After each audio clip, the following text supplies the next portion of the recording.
What's up everyone? Kadyo here. Kailan lang ay nakasama ako sa official media ride ng all-new Suzuki Bergman 1.5, ang scooter na tinatawag ng Suzuki na intelligent luxury.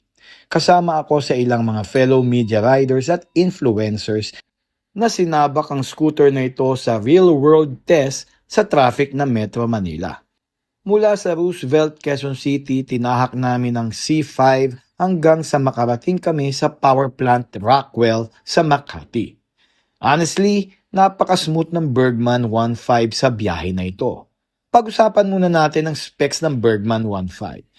Pagdating sa power, meron itong 149cc liquid-cooled single-cylinder engine na naglalabas ng 14.2 horsepower at 14.2 Nm ng torque. Dahil sa 14-inch wheels nito, ramdam mo yung stability sa kalsada. Meron itong dual-channel ABS at traction control. Malaking tulong ito para sa peace of mind ng lahat ng magmamaneho nito.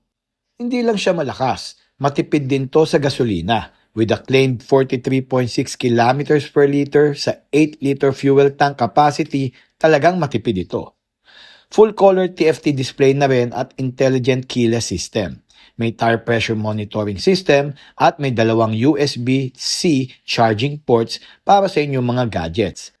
May butas pa ang cover pocket nito para pwedeng padaanin ng kable ng charger papunta sa cellphone mo. All LED lighting na rin pala ito, guys. Pagdating naman sa suspension, telescopic front forks at may premium twin sub-tank rear suspension. Very comfortable kahit may back ride ka pa. At ang underseat compartment ay 25 liters kaya kasya ang helmet at marami kang malalagay na gamit. Kung ang usapan ay long ride commute, panalo ang ergonomics nito. Kahit stop and go sa traffic, napakaganda at stable ng ride. Napaka-punchy din ng acceleration. Pag arangkada mo o sa pasingit-singit sa traffic, instant ang response ng motor. Bukod sa performance, pag-usapan natin ang looks. Talagang head-turner itong scooter na ito. Premium ang datingan, comfortable, at siksik sa features. So, worth it ba sa presyong 165,000 pesos? After nga naming masubukan sa totoong kalsada, masasabi kong yes, worth it siya. Itong motor na ito, perfecto para sa mga gustong mag-upgrade mula sa maliit na scooters papunta sa mas premium at capable na ride.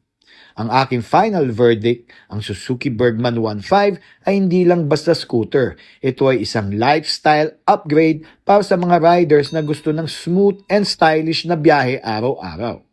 Ito guys, ang Suzuki Bergman 1.5. Ako po ulit si Kadyo, thanks for watching at kita-kits ulit sa susunod. Ride safe mga papi!